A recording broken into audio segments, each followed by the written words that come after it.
시리즈입니다. 그릇을 많이 빌리라. 이와 같은 제목으로 말씀을 전하겠습니다. 자, 엘리야 때서부터 그 선지 학교가 있었어요. 오늘날로 치게 되면 이제 신학교입니다. 그리고 이제 그 선지 생도들이 있는 거죠. 그래서 이제 엘리야, 엘리사의 제자들이 되는 거예요. 그런데 그 선지생도 중에 한 부인이 어느 날 엘리사를 찾아와서 눈물을 흘리며 하소연을 합니다.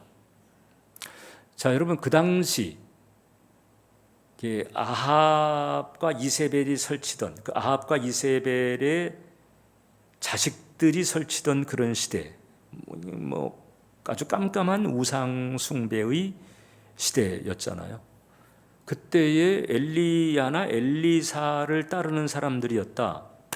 이런 사람들을 아주 간단하게 표현해서 이제 남은 자라고 표현하거든요. 렘넌트. 쉽게 말하면은 이제 죽임 당할 것 혹은 박해 받을 것을 각오하고서도 주님의 길에 서는 거죠. 그러니까 이때도 엘리사의 제자들이라면은 바로 이제 그런 정도의 영성을 가진 사람들인 거예요. 그래서 사실 이제 오늘 본문에도 보면 여호와를 경외하던 생도 하나가 있었는데 그 생도가 갑자기 급사를 한 거예요. 자, 그 시절에 남편이 급사를 합니다. 그러니까 이제 그 아내와 두 아들이 남았는데 생활이 막연해지는 거죠. 그러니까 당장 먹고 살려니까 이제 빚을 얻었던 것 같고, 근데 그 빚이 아마 이자가 좀 많았던 것 같아요. 거의 이제 사채 수준의 빚을 진 것이 아닌가 생각이 되고, 이제 급기야는 이제 갚을 게 없어가지고 이제 두 아들을 이제 종으로 뺏기게 되는 상황에 왔습니다. 그러니까 채권자가 닥달을 하니까 이 선지생도의 아내, 즉 과부가 이제 엘리사를 찾아와 가지고 우리가 지금 이 지경이 됐습니다. 하소연을 딱 하는 거예요. 절망의 벽인 거죠. 두 아들은 종으로 뺏길 참이고 남편은 급사했고 과부 혼자 남았어요. 참 끔찍하잖아요, 여러분. 얼마나 막막했겠어요. 그러니까 그 하소연을 들은 엘리사가 그 마음에 딱한 마음이 들 수밖에 없었던 거죠.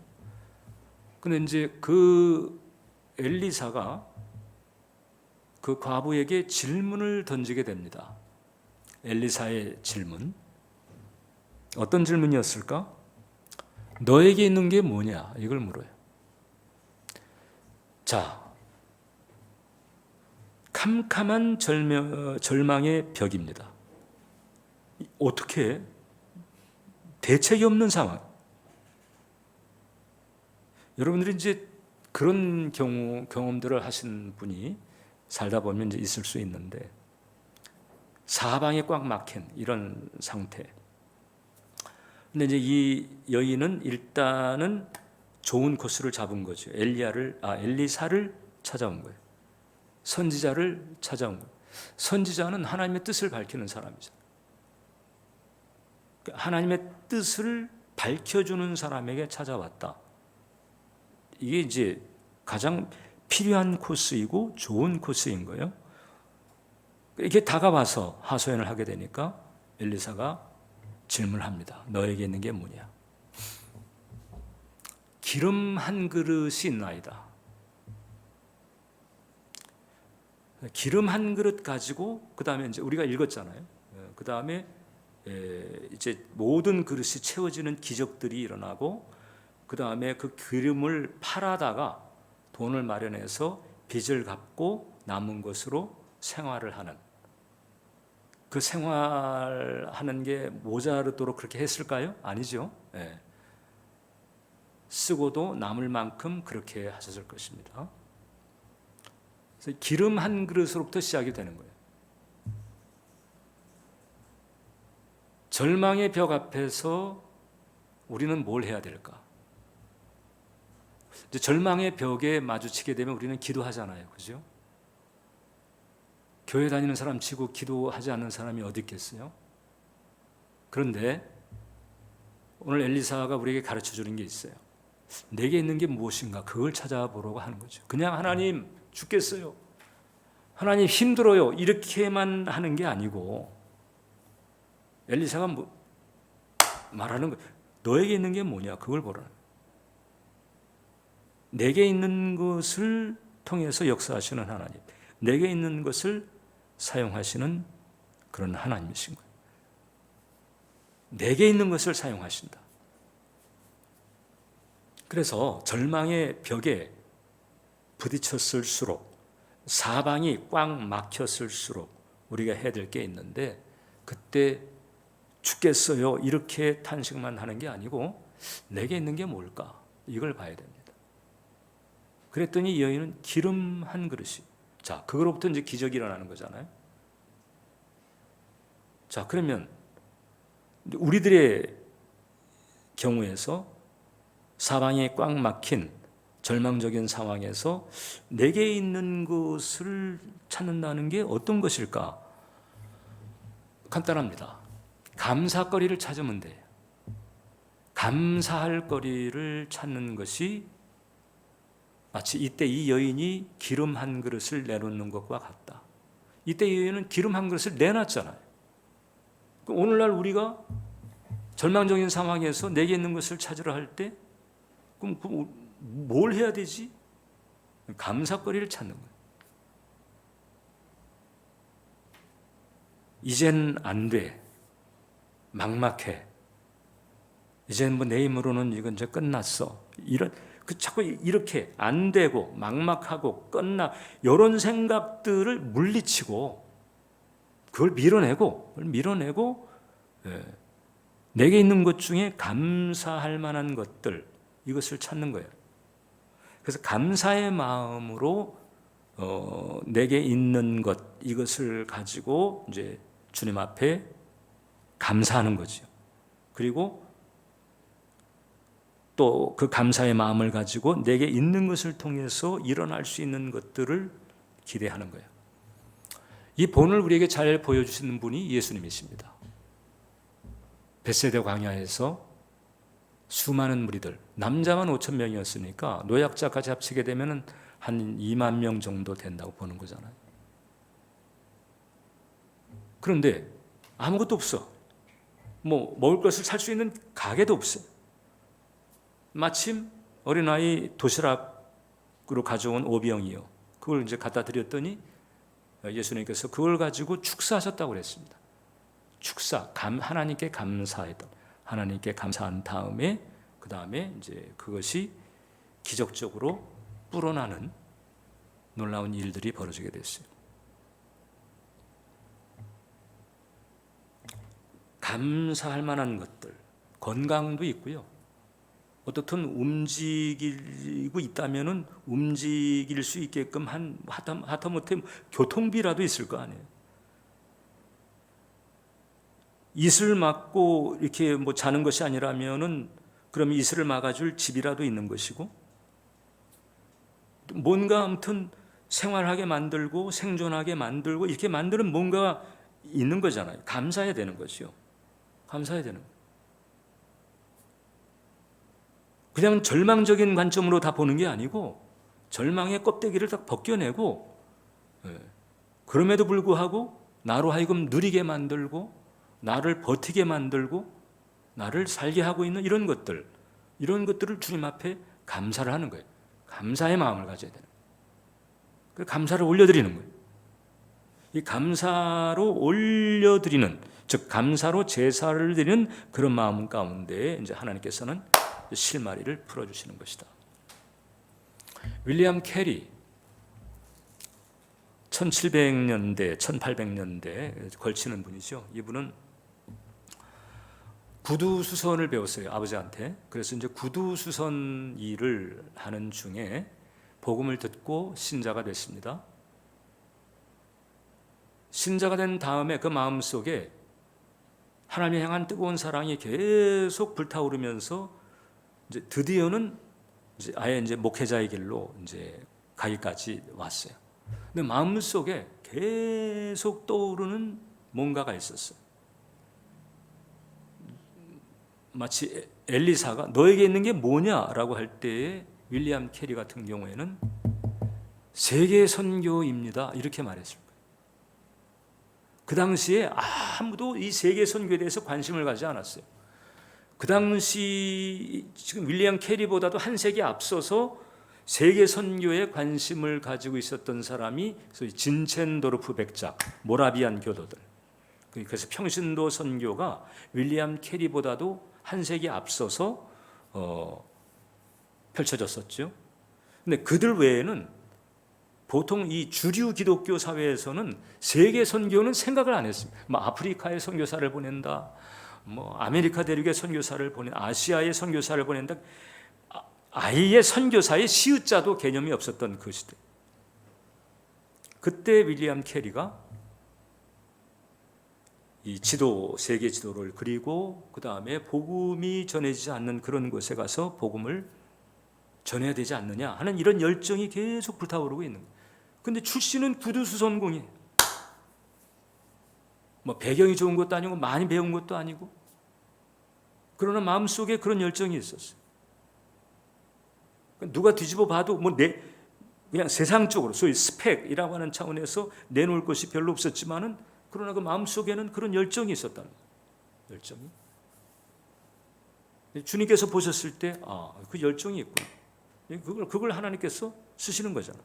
결국은 이제 그 윌리엄 캐리의 그 설교, 설득 이것 때문에 이제 이 침례교 쪽에 선교회가 세워지게 되고, 그 세계 선교회를 통해 가지고 인도로 파송이 돼서 이제 인도 선교에 나서게 돼요. 그래서 현대 선교의 아버지다 이렇게 윌리엄 캐리가 불림을 받게 되는 거죠. 자, 그러니까 이 구두수선공이었지만은 이 복음 전파를 향한 열정이 마음속에 있었고, 그 열정을 펼칠 수 있는 믿음의 연상을 한 거예요. 그래서 세계 지도를 딱 갖다 놓고 세계 지도를 풀면서 여기 복음 전해야 되는데, 그리고 나는 여기다, 거의 인도인 거예요. 그래서 인도에 가서 복음 전하는 그런 믿음의 연상인 거죠.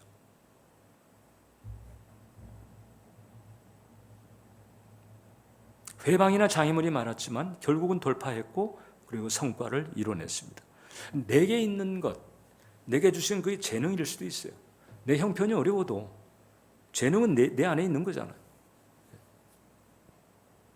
나에게는 어떤 열정, 내게 주신 재능, 내가 관심을 가지고 있는 어떤 분야, 그 분야를 생각하면 마음이 설레이고, 그쪽을 생각하게 되면 뭔가 이렇게 좋은 상상의 나래가 펼쳐지게 되고, 또 기꺼이 좋은 상상들을 할 수 있는 그런 그 마음에 감화가 떠오르게 되고, 이런 부분들이 있잖아. 이건 내게 있는 거거든요. 하나님이 이런 걸 쓰시는 거예요. 거기에 기름 부어주시는 거예요. 이런 걸 쓰시는 거예요. 이런 게 사실 없는 사람은 없습니다. 에베소서에 보게 되면 우리는 선한 일을 위하여 지으심을 받은 자라고 그랬잖아요.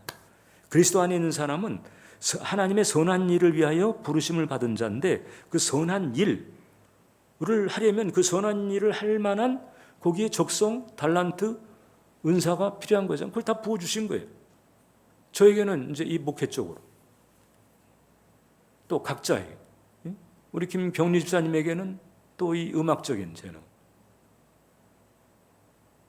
우리 이미정 권사님에게는 가르침의 은사 쪽으로, 각자 이렇게 주님께서 주신 부분들이 있거든요. 그리고 이 일을 감당할 수 있도록 하나님께서 밀어주시고, 또 먹여주시고, 채워주시고, 이렇게 하시는 거거든요. 이런 것들을 봐. 내게 있는 것 감사로, 내게 이런 거 있어. 참 감사하네. 그러고 보니까 이런 것, 그리고 그런 것들을 통해서 이루어질 수 있는 것들을 기대하는 마음으로 바라보는 것, 이걸 해야 돼. 언제? 절망의 벽 앞에서. 두 번째, 그 다음에 그릇을 많이 빌리라는 거예요. 자, 기름 한 그릇이 딱 있다고 그러니까 엘리사가 뭐라고 그랬는 거 아니? 그릇을 좀 빌려라. 그래가지고 이 세 모자가 동네방네 다니면서 그릇을 빌립니다. 희한하잖아요. 이 집에서도 그릇 빌리고 저 집에서도 그릇 빌리고 그릇을 다 빌려오는 거예요. 그래가지고 이제 그릇을 딱 갖다 놨어요. 이 정도면 됐겠지 하고, 그리고 이제 빌린 그릇을 다 갖다 놨습니다. 그랬더니 문을 닫고 그 다음에 이 기름 한 그릇에 있는 그 기름 있잖아요. 그 기름을 계속 빈 그릇에 계속 붓는데, 아니 이상하게 이게 한 그릇, 두 그릇, 10그릇, 20그릇을 다 채웠는데도 계속 그 그릇에서 기름이 나오는 기적적인 역사가 일어나는 거예요. 그리고 언제 그쳤느냐? 이제 빌려온 그릇, 그래서 더 채울 만한 그릇이 없었을 때 기름이 딱 그치는 거예요. 그리고 그 기름을 팔아가지고 부채를 청산하고 이제 생활비를 마련하게 된 거예요. 부족한 것은 기름이 아니었습니다. 부족한 것은 그릇이었어요. 그릇만 더 있었더라면 더 채웠을 거예요. 아마 이제 이게 그릇에 이 기름이 채워지는 걸 보고 벌써 저 윗동네도 가가지고 빌릴 걸, 아마 이런 생각을 했을지 모르죠. 일단 빌린 그릇에 기름을 부어가지고, 그래서 그걸 가지고 문제를 해결받는 축복이 있었습니다. 그릇이 많았을수록 좋은 거죠. 그래서 이 그릇의 그릇의 크기도 그렇고 그릇의 수는 우리의 믿음의 분량을 상징합니다. 믿음의 분량을 키울 필요가 있다. 자, 내게 있는 그 어떤 것, 또 그것을 가지고 일어날 수 있는 기대치를 가지는데, 근데 이제 그것을 얼마만큼 내가 불리는가, 이게 이제 나의 믿음의 그 분량에 좌우된다는 것이거든요. 근데 엘리사는 지금 그릇을 빌리라고 그랬잖아요. 지금 이 과부 집의 그릇은 몇 개 안 돼요. 더 채워주고 싶으니까 이제 그릇을 많이 빌려라. 우리도 내게 있는 것이 이게 이제 활성화되어서 드러나고 성취되고, 그래서 이 문제 해결만이 아니라 정말 하나님께 영광을 돌려드리는 그런 수준에까지 반전이 오게 만들려면 이제 믿음의 그릇이 커져야 되는데, 그 믿음의 그릇이 커지려면 내가 뭘 해야 될까? 나도 그릇을 빌려야 되는 거예요. 저도 계속 그릇을 빌려요. 저는 오늘도 그릇 빌렸습니다. 어제도 그릇을 빌려요. 지난주에도 저는 그릇을 빌려요. 무슨 얘기일까요? 성경이나 교회사의 믿음의 선배들, 믿음 안에서 하나님께 귀하게 쓰임받았던 그런 분들로부터 그릇을 빌리는 거예요. 여호수아에게서도 그릇을 빌리고, 갈렙에게도 그릇을 빌리고, 다윗에게도 그릇을 빌리는 거예요. 그들을 읽고 보고 느끼면서, 아하, 나도 이분처럼 이렇게 해야 되고, 나도 다윗처럼 이렇게 해야 되겠네, 나 다니엘처럼 혹은 여호수아처럼 이렇게 해야 되겠네, 그릇을 빌린 거예요. 그래서 원래 나의 그 태생적 그릇은 작아요. 제가 언젠가도 말씀드렸습니다만은, 저는 그렇게 사람 앞에 이렇게 뭐 그냥 이렇게 나대고 뭐 이런 스타일이 아니었던 사람. 근데 자꾸 그릇을 빌리니까, 성령 안에서 그릇을 빌리니까, 그러니까 그 빌린 그릇에 기름 부으심이 이제 내 거 되는 거죠. 그래서 내가 원래 자연인으로서 할 수 있는 것과는 비교가 안 될 정도의 그런 성취, 어떤 그런 돌파, 그런 열매를 거두게 하시는 은총들을 저는 많이 체험했습니다. 그래서 참 우리 인생에 책이 정말 귀중하다. 책이. 하나님께서 제 사역에 어떤 터닝 포인트를 허락하실 때마다 꼭 책을 읽게 만드십니다. 심지어는요, 뭐 그런 경우도 있어요. 제 친구가 강남 반포에서 목회를 하는데, 그 치유 목회를 해요. 강태원 목사라고. 제가 런던에서 이제 그 목회할 때 한국에 이제 선교대가 있어가지고 이제 한국에 방문했다가 그 친구 교회 가가지고 이제 집회를 하게 됐어요. 그래서 이제 집회를 인도하고 다 끝나고 이제 나오는데 그 교회에 한 성도가 나한테 와가지고 책을 나한테 주는 거예요.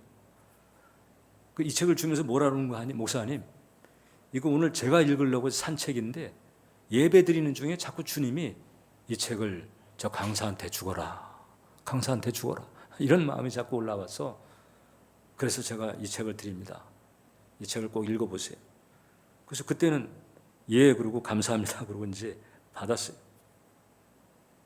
받아가지고 이제 런으로 돌아가가지고 서재를 딱 보니까 그 책이 있어. 원래 이 책을 사기는 했는데 꽂아놓고 안 읽고 있는 거예요. 그러니까는 그 집회를 통해 가지고 이제 정 목사, 자네가 이제 이 책을 읽을 때가 됐다.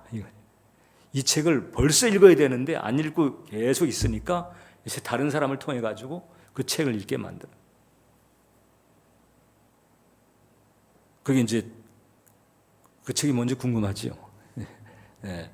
그 신디 제이콥스의 그 중보기도에 관한 책이었는데, 그 중보기도의 세계, 중보기도의 전략, 전술들을 이제 내가 알기를 원하셨던 거예요. 그래가지고 제가 집에 서재에서 이 책을 딱 발견하면서 아하, 이걸 내가 읽었어야 되는구나.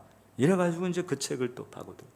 그 책을 통해 가지고 그래서 그때마다 더 깊은 데로 인도하시고 더 강력한 기름 부으심의 차원으로 인도하시고 그것을 빌리는 거죠.